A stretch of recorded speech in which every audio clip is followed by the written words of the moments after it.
보통 우리가 이 북미주, 캐나다나 미국이나 10월 31일 그러면은 학생들은 무슨 생각을 할까요?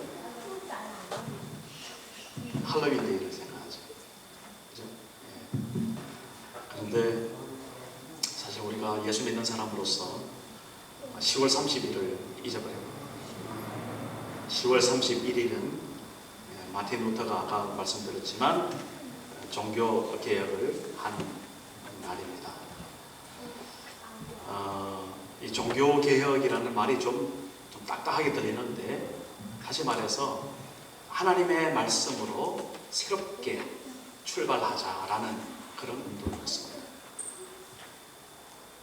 무엇 때문에 그런 이야기를 하게 되었는지 제가 말씀을 우선 좀 드리고, 그리고 오늘날에도 여전히 그 운동, 그 개혁은 계속 이어지고 있고, 그래서 오늘날 우리에게 있어서 좀 변화되어야 될 것, 다시 바꿔줘야 될 것, 다시 말하면 개혁되어질 것이 무엇인지 한번 우리가 서로 생각해보고 새롭게 다짐하는 이 시간 되었으면 좋겠습니다.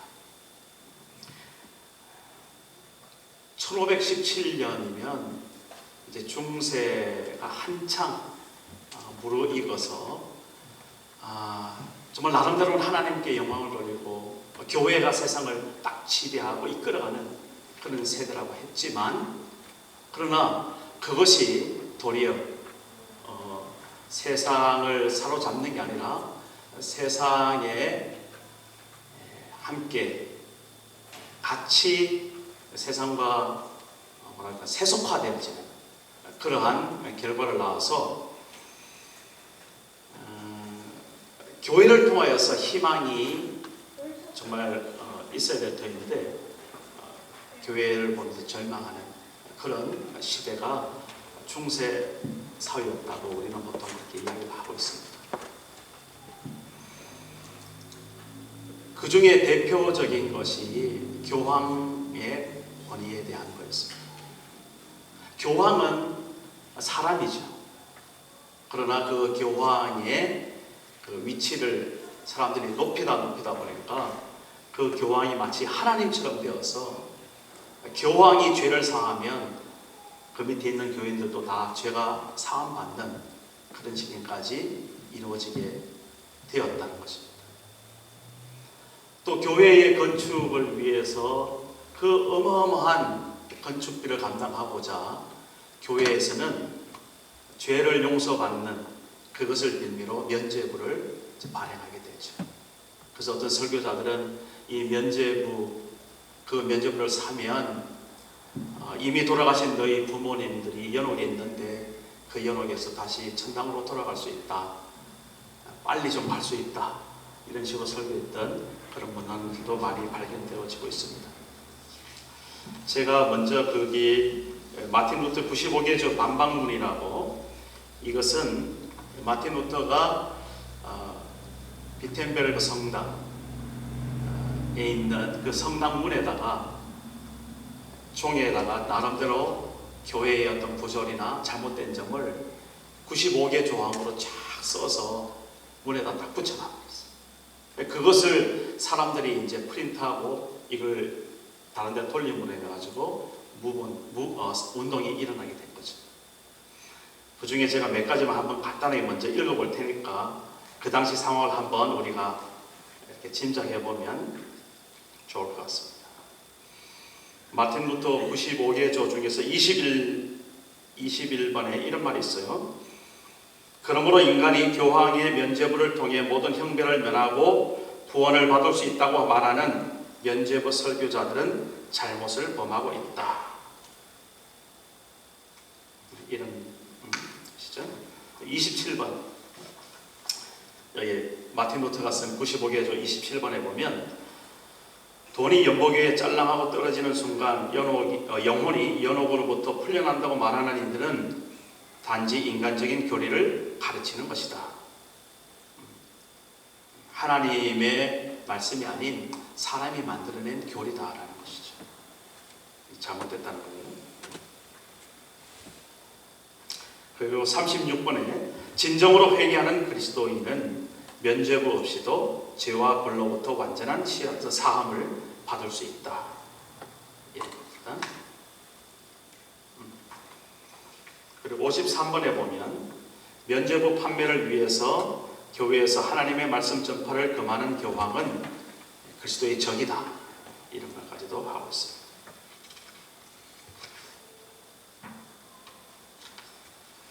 그리고 92번에 보면 이런 말씀도 있어요.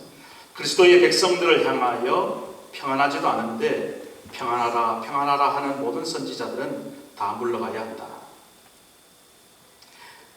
93번은 그리스도의 백성들에게 십자가가 없는 곳에서 십자가를 외치는 모든 선지자들에게 축복이 있을 것이다.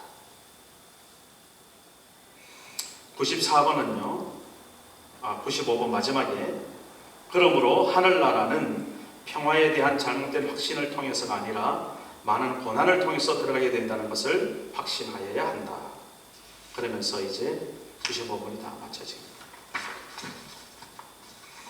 딱 두 가지로 사실 요약할 수 있어요. 교황은 하나님이 아니라 인간이다. 그리고 교회의 어떤 몸집과 건축을 위해서 팔았던 이 면죄부는 하나님의 말씀이 아니라 그건 인간적인 교리다. 잘못됐다는 것이죠. 그 당시 이 마틴 루터는 교회의 신부였습니다. 오늘날로 말하면 교회 목사나 마찬가지죠. 그런데 그가 이렇게 자기의 말하자면 양심 고백이랄까요? 하나님 말씀에 대한 어떤 분명한 확신을 가지고 이렇게 교회에다가 의문을 토론을 제의한 것이죠.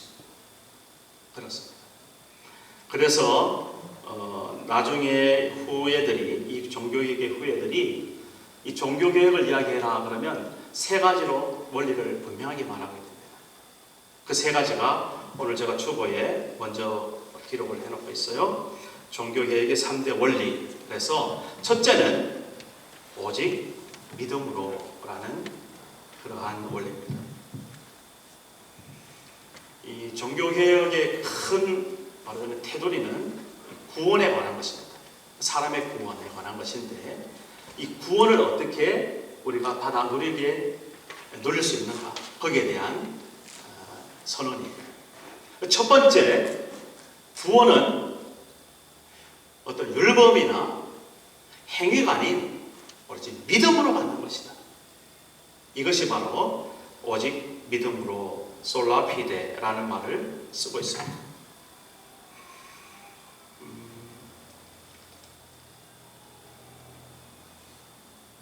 믿음은 어디에서 나올까요?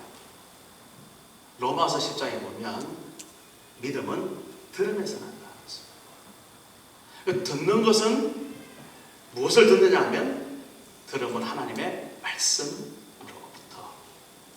로마서 10장 17절 말씀이죠.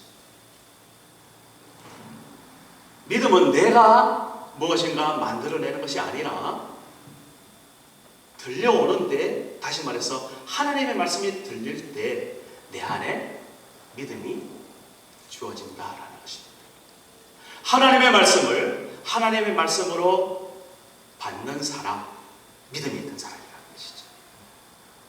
그 믿음을 각각 사람마다 나름대로 표현을 합니다. 그러나 우리가 믿음이 있다 없다를 어떻게 말할 수 있는가?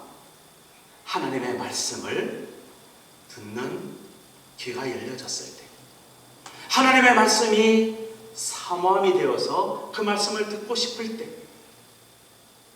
저는 오늘 적어도 이 자리에 있는 모든 분들은 그냥 교회에 나온 것은 아니라고 생각합니다.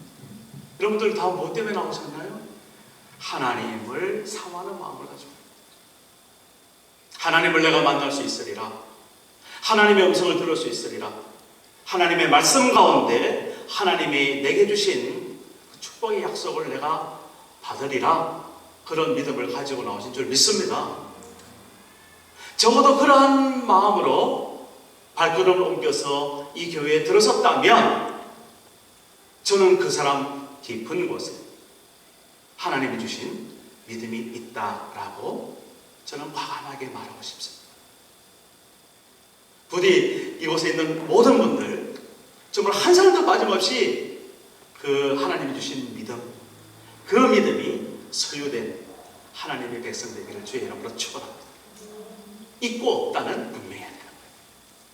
그런데 있는 중에서 믿음이 좀 큰 사람도 있고 좀 작은 사람도 있고 이렇게 우리가 보통 이야기를 할 수는 있겠죠. 상급에 대한 이야기도 할 수 있겠고요. 저는 지금 누가 믿음이 크고 누가 믿음이 강하고 누가 믿음이 더 연약하고 이런 말 하는 게 아닙니다. 그냥 하나님의 그 말씀이 마음에 그리워서 그 말씀을 사모하는 사람, 그리고 그 말씀이 들려졌을 때 아멘하고 그렇게 고백할 수 있는 사람, 믿음이 있는 사람이죠. 자, 그런데 중요한 것은 이제 우리가 어떤 오해를 한단 말입니다. 어떤 오해를 하느냐? 이 성경 말씀에 있는 율법을 다 지켜야만 내가 믿음의 사람이다 라고 오해를 한단 말입니다. 그래서 어떤 사람은요, 믿음이 있음에도 불구하고 내가 이 성경에 보니까 10계명이 있는데 10계명을 다 내가 지키지를 못했어. 오늘도 내가 거짓 증거를 하고 오늘도 내가 우상을 섬겼네. 그럼 나한테 믿음이 없나 봐. 그리고 또다시 저 미궁으로 떨어지는 그런 오해는 하지 말기를 간절히 바랍니다. 그것은 전혀 복음이 아닙니다. 복음은요, 오직 믿음으로 구원을 받는 것이다. 마틴 루터가 강조했던 이 귀한 원리입니다. 그것이 오늘날까지도 여전히 이어져서 오늘 우리에게 그대로 유효하고 오늘 우리가 신앙생활을 하는 그 원리에 그대로 적용이 되고 있습니다. 로마서 1장 17절 말씀. 복음에는 하나님의 의가 나타나서 믿음으로 믿음에 이르게 하나니 기록된 바 오직 의인은 믿음으로 말미암아 살리라 함과 같으니라. 여기서 의인이라는 것은요, 하나님의 사람을 말하거든요. 죄 용서를 받고 하나님 앞에 깨끗하다고 그렇게 인정받은 사람, 의인입니다. 복음에는 하나님의 그 의로움이 있다는 것이죠. 그리고 우리가 믿음에서 믿음으로 말하자면 믿음, 오직 믿음이라는 말입니다.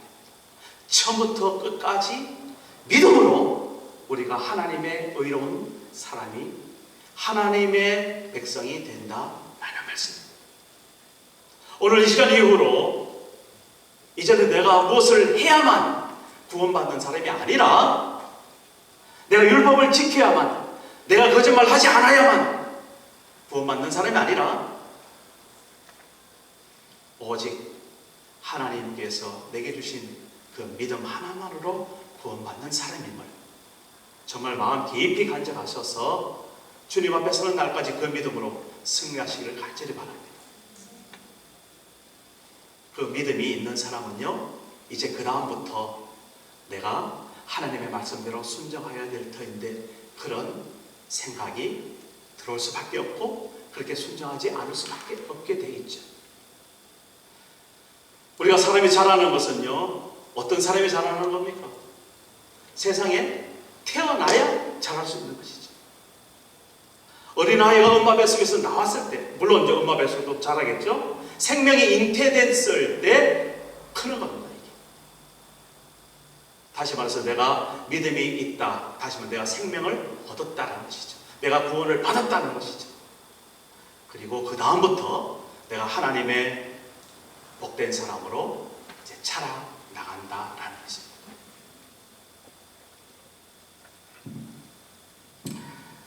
갈라디아서 2장 16절에 이런 말씀이 있어요. 사람이 의롭게 되는 것은 율법의 행위로 말미암음이 아니요 오직 예수 그리스도를 믿음으로 말미암은 줄 알므로 우리도 그리스도 예수를 믿나니 이는 우리가 율법의 행위로서가 아니고 그리스도를 믿음으로써 의롭다함을 얻으려 함이라. 율법의 행위로는 의롭다함을 얻을 육체가 하나도 없느니라. 갈라디아서 2장 16절 말씀. 오늘 이 말씀을 통해서 우리의 구원은 무엇으로부터? 믿음으로. 내가 할 것은 아무것도 없다는 것이지.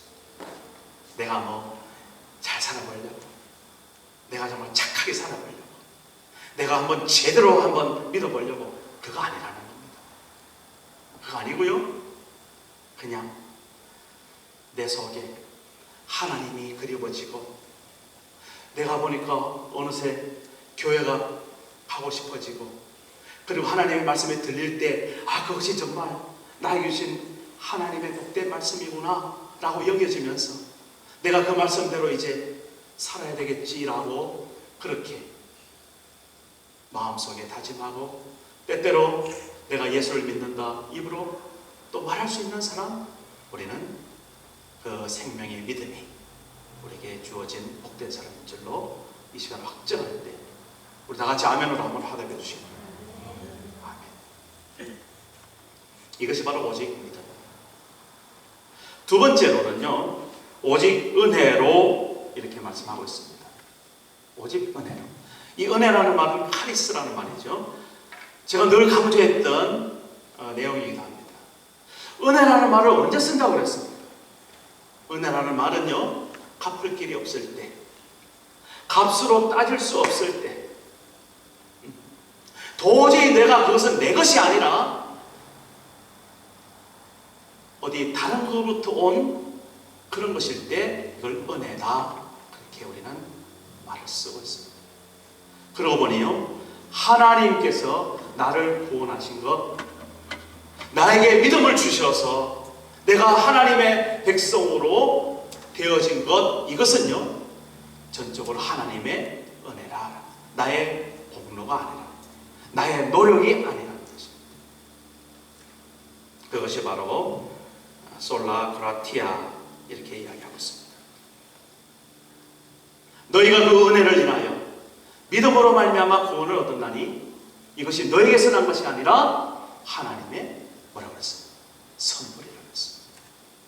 우리에게서 난 것이 아니라 하나님의 선물. 행위에서 난 것이 아니니까 네가 이제는 자랑도 할 수 없다. 분명하게 성경은 말하고 있습니다. 우리는 은혜로 구원을 받은, 은혜로 우리가 믿음을 받아들이는 겁니다. 나의 것이 아니라는 것이죠. 무엇입니까? 하나님의 것이라는 것입니다. 그래서 우리 기독교는요, 사실 이렇게 말하는 분들이 있어요. 기독교는 인본주의가 아니라 신본주의다. 사람으로부터 난 종교가 아니라는 것이죠. 하늘로부터 내려온, 하늘로부터 우리에게 주어진 그런 종교. 그래서 우리는 기독교를 신본주의다, 그렇게 말하기도 합니다.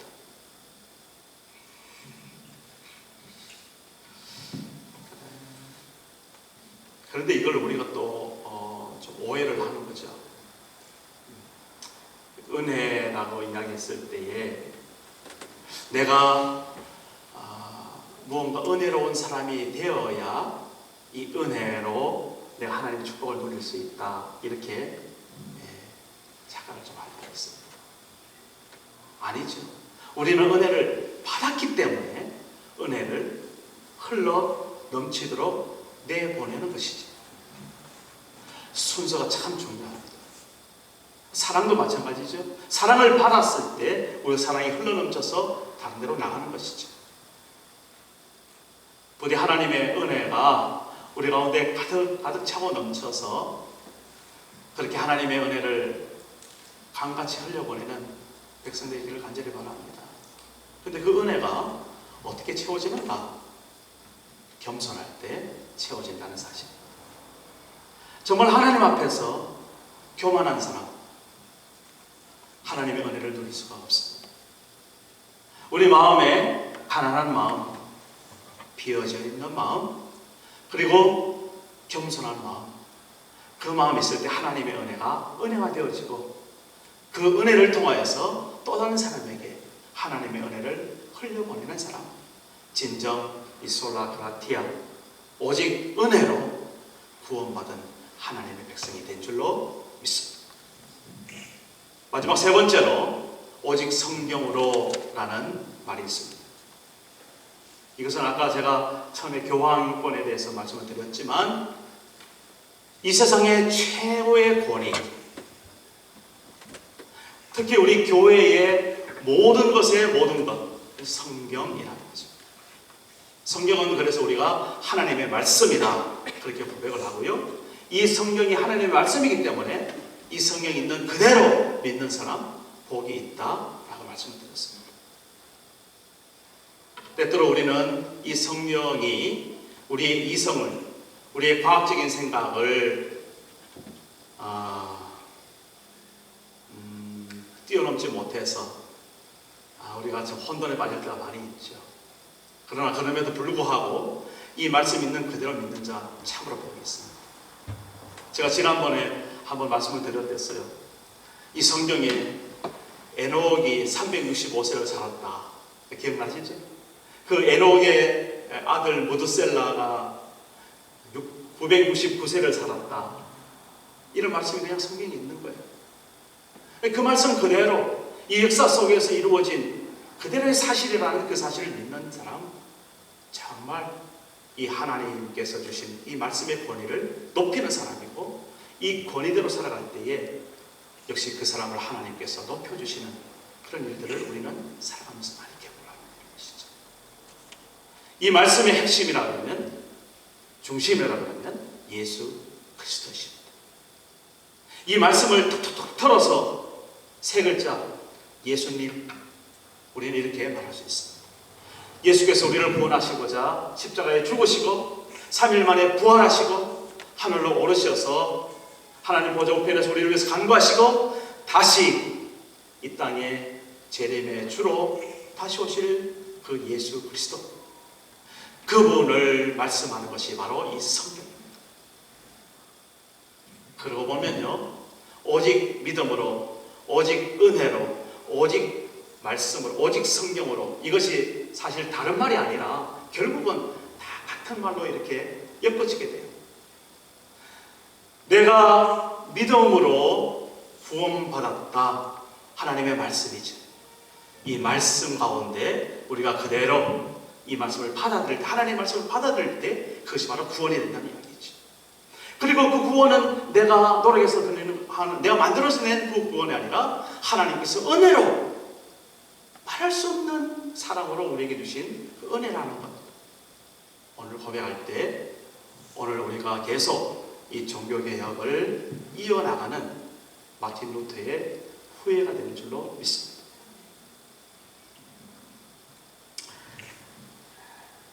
오늘날에는 어떻습니까? 아까 제가 약간 오해하는 그런 부분들도 말씀을 드렸지만, 우리가 제일 오해하는 거 한 가지가요, 교회가 무엇인가 했을 때 오늘날에 우리가 오해되는 게 참 많아요. 어떤 사람은 교회를 예배당으로 생각하는 거죠. 예배당으로 생각합니다. 그래서 꼭 교회 예배당에서만 예배를 드려야 그것이 예배다, 이렇게 우리가 이야기할 수 있습니다. 아니죠. 그것은 아닙니다. 우리가 있는 그 어느 곳에든지 우리가 예배를 드릴 수 있습니다. 왜일까요? 교회는 건물이 아니기 때문이었어요. 교회는 하나님을 믿는 하나님의 백성들이 함께 모여있는 그 모임 자체가 교회. 그리고 그 하나님께 부름받은 그 사람이 곧 교회라는 거죠. 따라서 내가 어디 있든지 그곳에서 하나님을 찬양하고 하나님을 기도하고 하나님 앞에서 주님의 말씀을 우리가 묵상하고 선포할 때 그것이 바로 예배의 현장이 되는 줄로 믿습니다. 우리가 살아가는 그 모든 영역 속에서 하나님 앞에 예배드리는 사람, 그래서 우리는요, 우리 교회의 목표를 세 가지를 정했는데 그 중에 한 가지가 뭐예요? 우리의 삶을 예배로 드리는 주님의 공동체. 오늘 우리는 그렇게 고백을 하고 있습니다.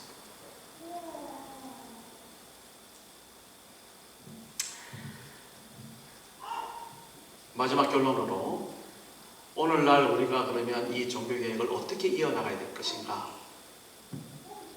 우리가 하나님의 백성, 하나님 오늘 제목이 거룩한 제사장인데요, 하나님의 거룩한 제사장으로 서 있을 때 오늘날 우리가 이 종교개혁을 이어나가는 그런 사람들이고 이 종교개혁을 완성하는 사람이다. 저는 이렇게 오늘 말씀을 드리고 싶습니다. 자, 그러면 하나님의 거룩한 제사장이란 무엇일까요? 제사장이라는 것은요, 첫째는 중보한다는 의미가 있습니다. 다른 사람을 위해서 희생의 제사를 드리는 사람을 말합니다. 오늘 그렇다면 이 희생의 제사가 무엇으로 말할 수 있을까요? 다른 사람을 위해서 기도할 수 있는 사람. 오늘 그래서 우리 트리니티 한인교회는 우리 한 사람 한 사람 하나님 앞에 거룩한 제사장으로 서야 될 터인데, 다시 말해서 기도하는 사람으로 우리가 설 때 바로 이 말씀이 우리에게 그대로 적용이 된다라는 말씀이죠. 여러분, 기도를 어떻게 하시는지 모르겠습니다. 하루에 시간을 정해놓고 기도하시는 것 너무나 오랜 이야기죠. 그렇게 하시길 바랍니다. 필요합니다. 그리고 우리가 힘이 들 때, 우리가 어떤 필요가 있을 때, 우리의 몸이 아프고 우리의 고통이 주어질 때 우리는 나의 힘으로 해결하지 못하는 것을 하나님 앞에 기도를 합니다. 기도의 때입니다. 여러분, 그 기도의 때를 여러분 언제든지 여러분 앞에 만났을 때, 직면했을 때 기도로 무릎 꿇을 사람, 거룩한 제사장. 내게 기도의 필요가 있음에도 불구하고 기도를 할 수 없는 상황. 참, 우리 그런 게 참 많이 있죠. 기도를 하고 싶긴 한데 바쁜 거예요. 하고 싶긴 한데 피곤한 거예요. 하고 싶기는 한데 몸이 안 들어지는 거예요. 오늘 우리가 다시 한번 하나님의 거룩한 제사장으로서는 우리 종교개혁의 후계자로서 이것 하나 분명히 다짐하는 시간 됐으면 좋겠어요. 하나님께서 우리에게 기도를 요청하실 때, 우리가 기도의 때를 만났을 때, 우리의 기도에 필요가 있는 사람을 만났을 때 우리는 하나님 앞에 기도하는 사람이 되리라.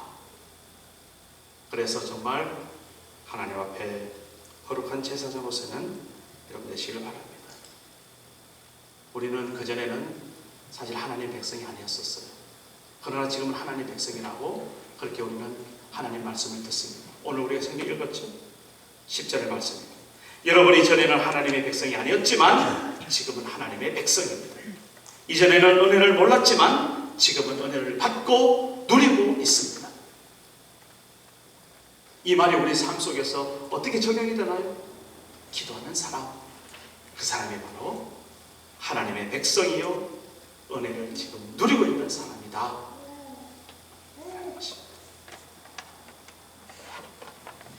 날마다 순간마다 우리 주님의 말씀을 사모하며 하나님 앞에 나아가 기도하는 하나님의 귀한 백성 되시길 주님으로 축복합니다.